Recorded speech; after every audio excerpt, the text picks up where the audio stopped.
gentlemen and gentle ladies into monsters. It was the worst possible scene that I have ever seen and that you could ever imagine on the floor of the House. But let's talk about why we're here.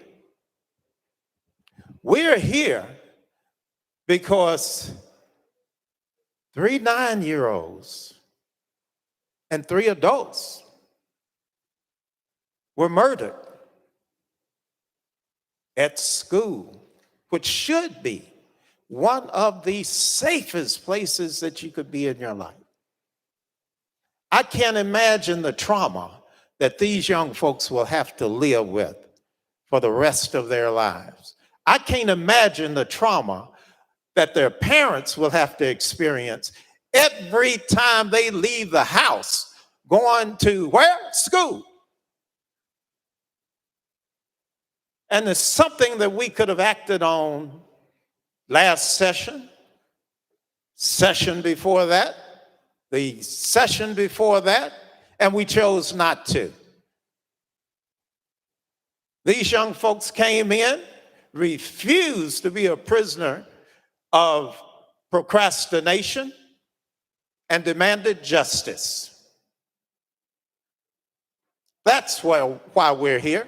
They demanded justice for those children and justice for those hundreds of children who have died across Tennessee over the years. I'm happy that we've started to move on legislation that will help to mitigate the problem so that our classrooms and our playgrounds don't become killing fields in Tennessee. I'm grateful for the work that we've done. But I tell you, young, gifted, intelligent, and Black, I'm proud of him. He broke rules. He did not break the law. This is, in spite of what my colleague said, this is the death penalty, because if he's expelled, he will no longer be a part of this process. So I urge you, do the right thing. Vote like you were voting for your seatmate.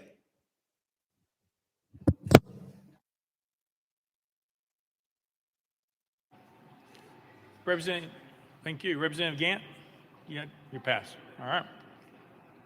Representative Mitchell. Thank you, Mr. Speaker.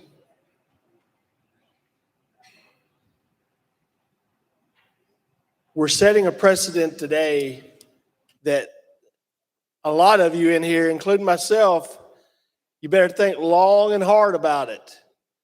You know, there's been many of us in here, and you know who you are. There's rules that are broken. I mean, there's been many a time we've had debate on this floor. I've gotten hot. Another member's gotten hot. I know of 2 instances of 2 people in pretty high-level positions on the other side have come back here to my desk and threatened bodily harm. Do I say we ought to jump up and throw them out of here for that? No, in the moment, they lost their temper. They lost their composure because they believed what they believed. They were willing to fight for what they believed in. You got to admire that. So I'm sorry if you're sitting in here and you're not willing to fight for what you believe in. I understand you've got to be composed, but every now and then you're going to lose it. Even the best of us are going to lose it. But today, you set this precedent that you're going to throw him out of here for breaking a rule. I've said it before and I've said it again. I've had some people sit beside me on this House floor. I've had to look up the aisle at a former speaker that there's not a jail cell that he doesn't deserve to be in. and have to sit here and look at that, and I didn't hear a peep out of anybody saying we ought to toss him out of here. And everybody knew it wasn't a rule he broke. There wasn't a felony he didn't see, he didn't want to break. But not a soul said a thing about it. We all just, oh, well, we'll let the process work itself out. You know, I had somebody sit beside me, multiple teenage girls say things that should make us all cringe about that member. No one wanted to do anything about that. But we're going to throw a young man out today who had the audacity to fight for what he believes in. I hope you have the audacity to fight for what you believe in. If not, there's the door. You shouldn't be here. If you're not willing to do what it takes to make change, to make this state better, to make your community better, you're probably in the wrong place. But do people lose their composure sometimes? Yes, they do. Guilty as charged right here. I'll be the last one to throw that rock. But if you're going to set this precedent, you better think long and hard about it. And you better hold up to that standard. You better not look at beside the name and see if it's a D or an R beside the name. You better look and say, they broke a rule. You know, somebody may have been videotaping on the house floor. You can hear the speaker say recess in the video. You know, so I mean, if you're going to set that precedent, you know, you may want to go watch that video. So don't look if a D or an R is beside their name. You're going to set the precedent.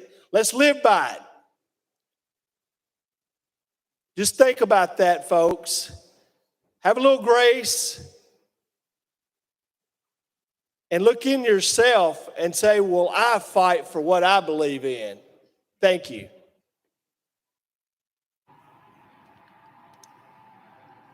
Representative Kumar. Thank you, Mr. Speaker. Members, I feel very disappointed. I've been excited about democracy. I've been excited since I got elected to this House, and this is terrible. And really, it's just disappointment is what comes to mind. Representative Jones, you had a difficult time. You look at everything through the lens of race. Those are your experiences, and that's perfectly understandable. But sincerely, after becoming elected, you should be celebrating.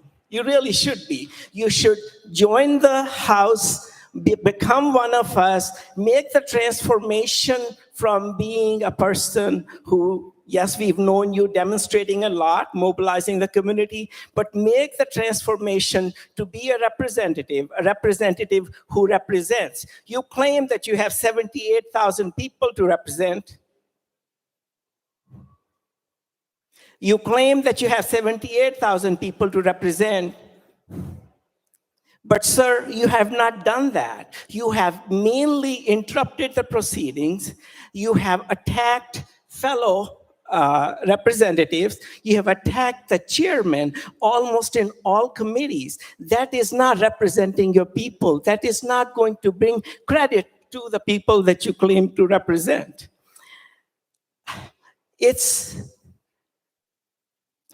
I'm an immigrant, everybody knows. I have been in this country for 53 years. And when it was 50 years, you recognized me for that. It was a celebration in my mind and for my family.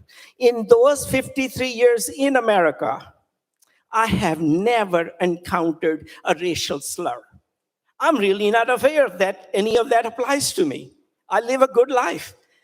Yet, you on tape call me a brown face. Yes, sir, it's on tape. It's on tape, okay? You can't deny that. Wow, I said it's on tape, okay?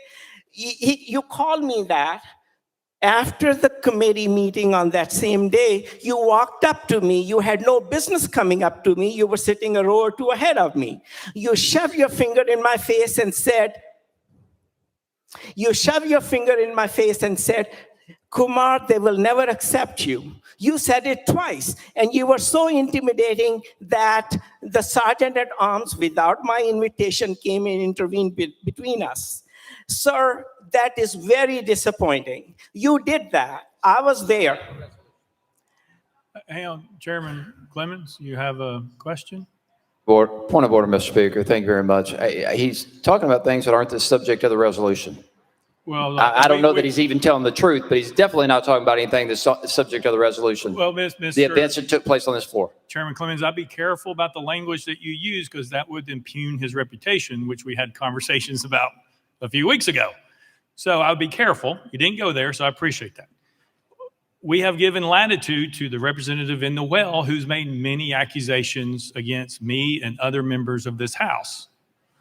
I'll ask Chairman Kumar to stay on the topic of today, but I would advise you then that everybody in this chamber, including as the representative in the well, to stay on the topic and germane to the conversation. Representative Kumar. Thank you, Mr. Speaker. I wrap it up by saying that it is disappointing that you have insulted this body. You have insulted your colleagues. You have insulted the House of Representatives in the state of Tennessee. You have insulted our speaker. You have personally insulted me. And part of that is on tape, sir.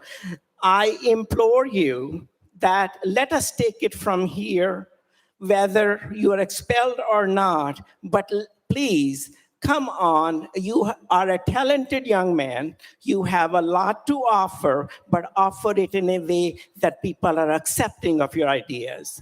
Join the society where you celebrate your achievements. I wish you all the best. Thank you, Mr. Speaker. Thank you. Representative Jones. Thank you so much, Mr. Speaker. And there's a lot to unpack there, Representative Kumar. I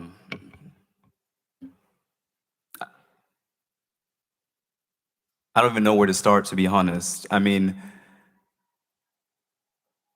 it's sad what you just stated to me, and that's what this is really about. He said, you see everything under the lens of race. When you join this body, you should just become one of us. Just assimilate. That's very disappointing to hear, my friend. And what I told you was what you just exhibited. As the only member of their caucus who is not of the Caucasian persuasion, I said that you put a brown face on white supremacy. That's what I stated. All right, Representative Jones, Chairman Clemens, you know that that's out of line if you're moving down Chairman Kumar. We've asked people to stay on germane. I asked to stay on germane. He made his he made a statement right there. I got it. We're not going down there. You got your response. You have it. Chairman Clemens. Thank you, Mr. Speaker. I think he has an opportunity and the right to defend himself from allegations that were asserted on the floor. I think if the record needs to be corrected, he has every right in this hearing to correct the record and state the facts. So I just want, for the record, you're okay with going off of the resolution and not saying germane?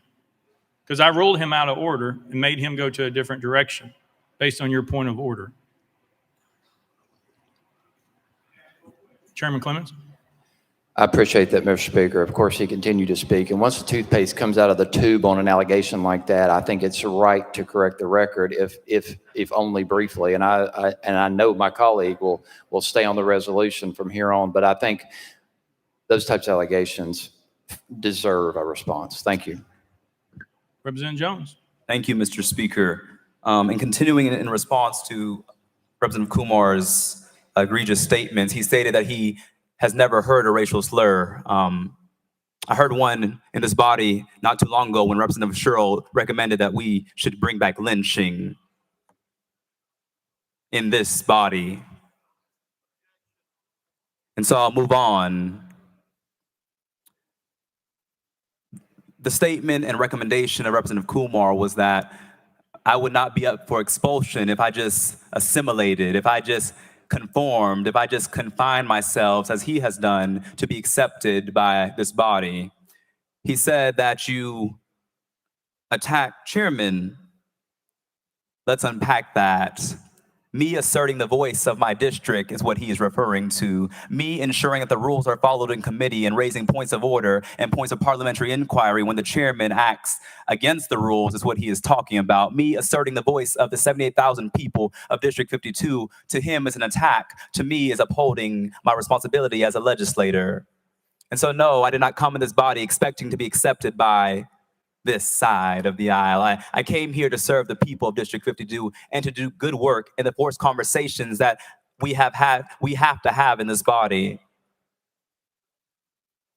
Because so many times I sit in these committees, and the bill he's talking about, we try to censor conversations. He was talking about a bill where we were censoring conversations on race, censoring what kids can learn in school because it makes people uncomfortable to talk about Black history. And he expected me to be censored as a equally elected representative to not talk about the history of racism in America when he made those egregious statements in Government Operations Committee. He expected me to sit there and conform and accept things because that is the only reason that he's been accepted by these members here. But I don't want acceptance from you. I want acceptance from the people of my district. I don't want approval from you. I want approval from the people of my district, because I'm not here to make friends. I'm here to make a change for my community. Representative Powell.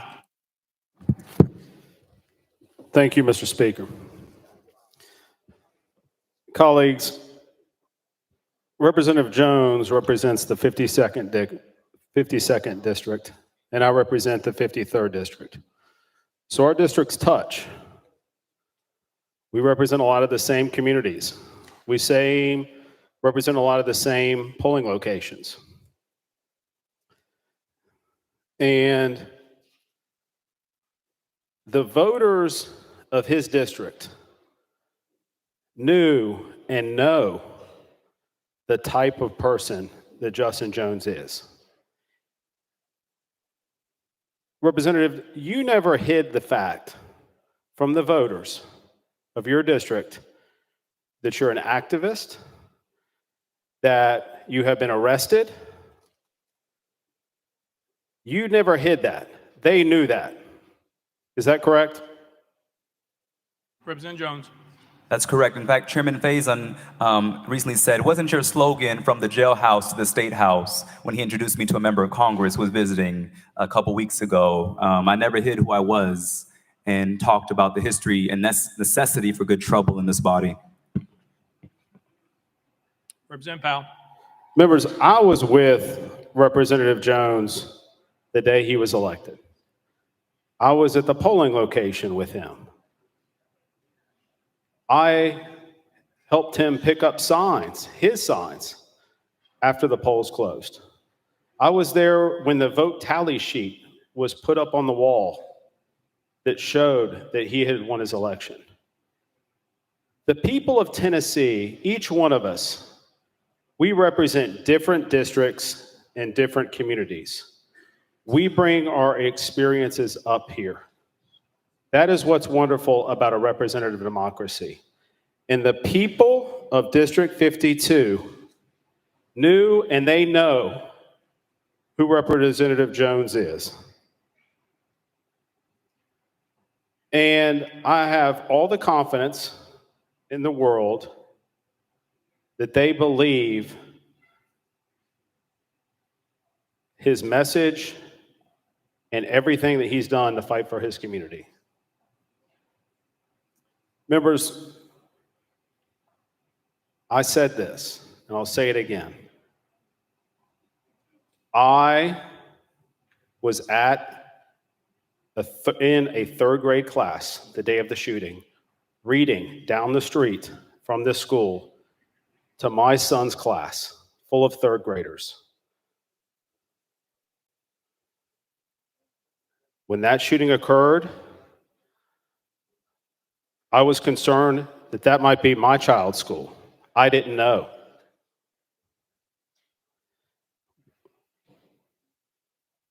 I have spent every day, and I said, this is a very difficult time.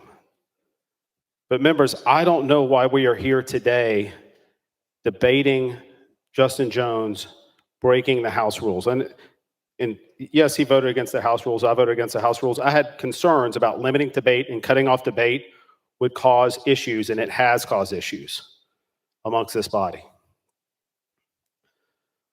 But we are spending now unprecedented amount of times on this floor dealing with this issue. I had to leave here Monday night after this resolution was introduced and go to my son's Little League field and see red ribbons surrounding the outfield in memory of William Kinney, who was murdered. And I'm outraged, and we should all be outraged. We need to do something, and expelling Justin Jones is not the answer. It's a threat to democracy. It jeopardizes future generations that are outside watching us now. The people know who Justin Jones is. I'm proud of the type of person that Justin Jones is. We represent similar communities, and we're angry, and we have different ways of expressing ourselves. And I know we were shown a video, and it wasn't the official House video. I wonder where the official House video is. I'd like to see it, because it's germane to this debate. But expelling Justin Jones is not the answer, colleagues, and I urge you to please vote against expulsion. Thank you. Representative Jones, anything? Nope. Representative Keisling. Thank you, Mr. Speaker. I call for the previous question. Previous question been called. There's objection. We are on the board. Previous question's been called. We're on the board. All those in favor vote aye when the bell rings. Those opposed vote no. As every member voted, does any member wish to change their vote?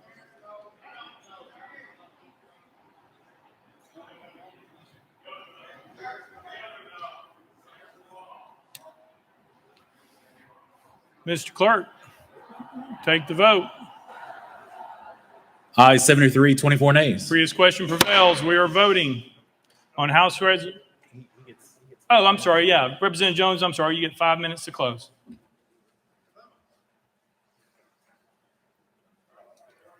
You have 5 minutes.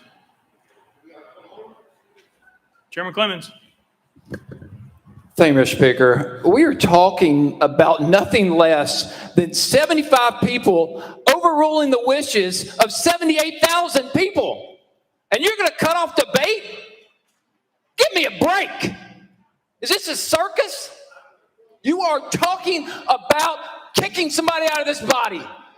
Grow up. If you can't sit through a conversation or a debate on something no less than expelling a colleague, grow up. Get out of here. You don't belong here. You want to call the question? I am humiliated. I'm embarrassed. Look at the rules of procedure, the ethic rules. The purpose of this is to hold the respect and confidence of the people. Representatives should avoid conduct that even appears to violate the trust the people have placed in them. What are we doing? Call them the question. Ladies and gentlemen, point of order is, if you don't want to sit here and have this discussion, withdraw the resolution. Let's move on to the people's business and actually address the issue that created what made you uncomfortable. The loss of life, not just those 6 losses of lives. People in every community across this state that continue to be killed by gun violence. Hey, Chairman Clemens, it's a point of order. I understand you're upset by the call of the question. If somebody have a point of order where we are, not a speech on the floor, but we're at a point of order if that's where you're wanting to go. The question's been called. It was put on the board as objection. The rule prevailed to take the vote.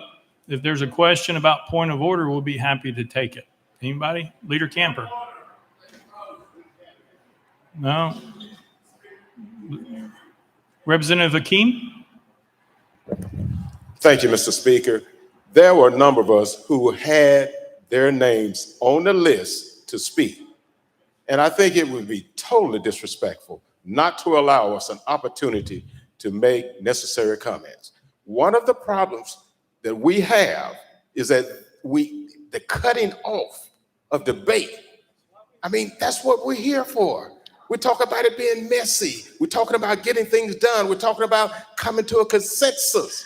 How can we do that if we don't hear the voices of more than ourselves, so to speak? All right. Yeah. Is that a question for Mr. Clerk about calling the question? Okay, Mr. Clerk, can you read the rule, please? Mr. Speaker, previous questions shall only be admitted when demanded by 2/3 of the members present. Previous question's been called. Anybody can call it at any time, and we all know that that's a possibility. Leader Camper. Thank you, Point of Mr. order. Speaker. Mr. Speaker, I move that we reconsider our actions on that. Is that appropriate? Or we ask that members reconsider their actions and withdraw your motion, allow us to continue the debate.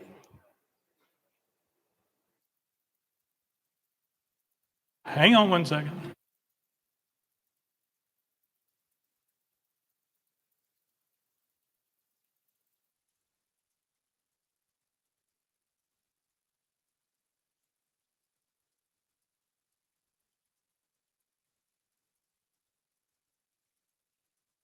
Mr. Clerk. Mr. Speaker, this is from the rule. If the question prevails on the main motion, its effect shall be to preclude all future amendments and terminate all debate. So if previous question prevails, we're voting on the legislation. The previous question has prevailed, so therefore we move to vote. That cuts off all motions is that correct, Mr. Clerk? Mr. Speaker, that's correct. Yeah, Representative Jones still has his 5 minutes. Point of order, Representative Hardaway? Representative Hardaway. Thank you, Speaker. And would a reconsideration be proper at this time? Mr. Clerk. Mr. Speaker, no, it would not, as previous questions prevailed by 2/3 of the members present. Representative Hardaway. Mr. Clerk. The only right that does not cut off is the right of the opponent to close. And as the motion that was made earlier in the rule suspension, the representative in the well will have 5 minutes to close, even though previous question prevailed. Representative Hardaway. Thank you, Speaker. It's just in my mind, and I don't know whether the clerk is quoting our rules or Robert's rules, but we have a motion that can't be reconsidered. Mr. Clerk. An action, rather, that can't be reconsidered. Mr. Clerk. Mr. Speaker, the only opportunity to even be recognized once previous question has prevailed is as you have for a point of order or a parliamentary inquiry. So there's no opportunity to present a motion to reconsider. Representative Hardaway.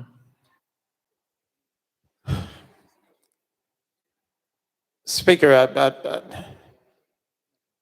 I disagree. However, we're going to move on. Representative Thompson. Thank you, Mr. Speaker.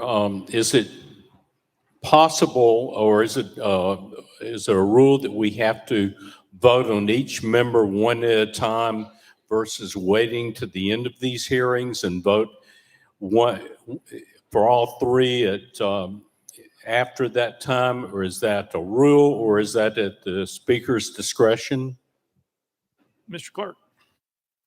Mr. Speaker, these are being taken up one at a time. The only resolution before the body right now is House Resolution 65. So that's the only one of the three resolutions that the body will now be voting on. Any further point of orders? All right, we are voting. Oh, 5 minutes. I keep forgetting. My bad. My bad. I got it. My apologies. Representative Jones. Thank you, Mr. Speaker.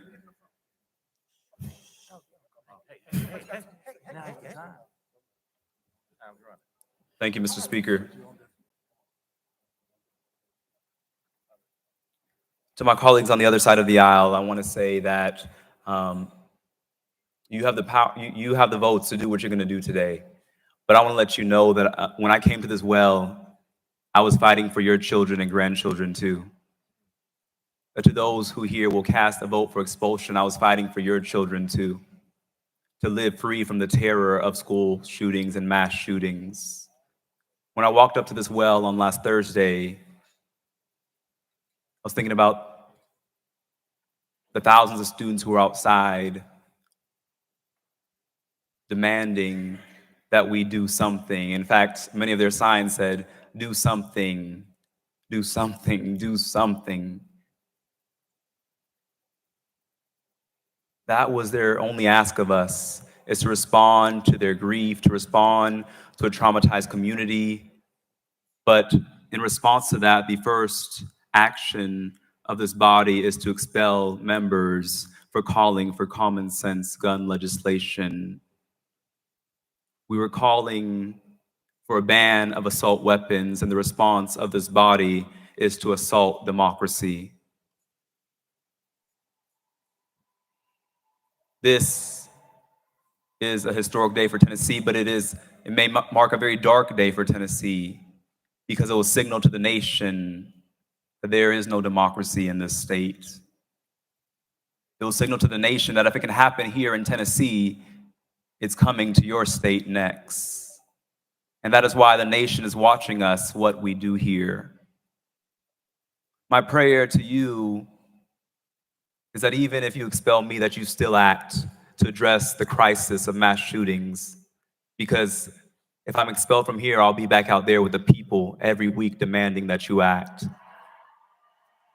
If you expel me, I'll continue to show up because this issue is too important.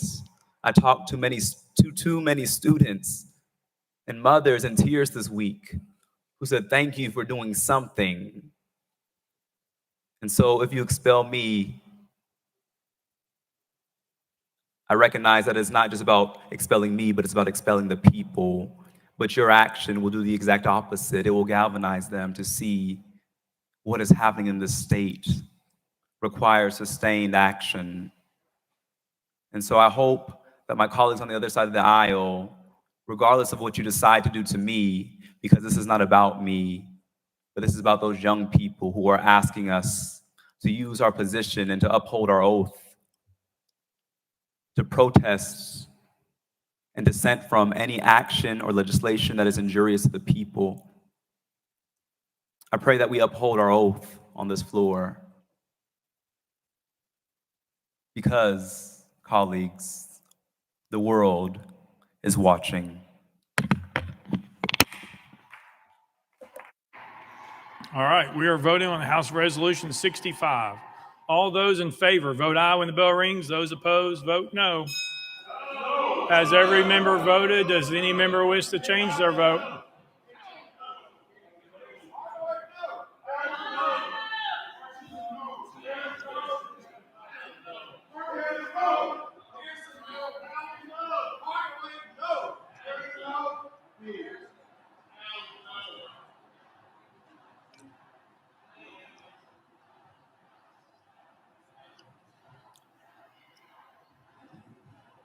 Mr. Clerk, take the vote.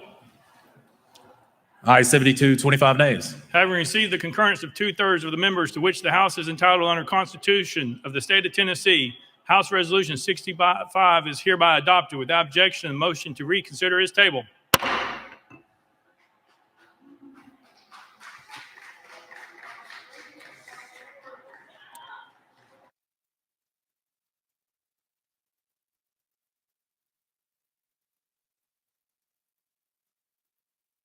Pursuant to Article 2, Section 12 of the Constitution of the State of Tennessee, I hereby declare Representative Justin Jones of the 57th Representative District expelled from the House of Representatives of the 113th Assembly of the State of Tennessee.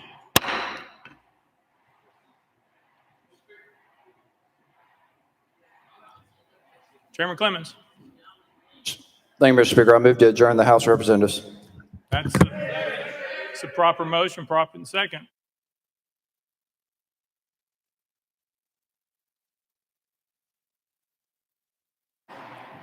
You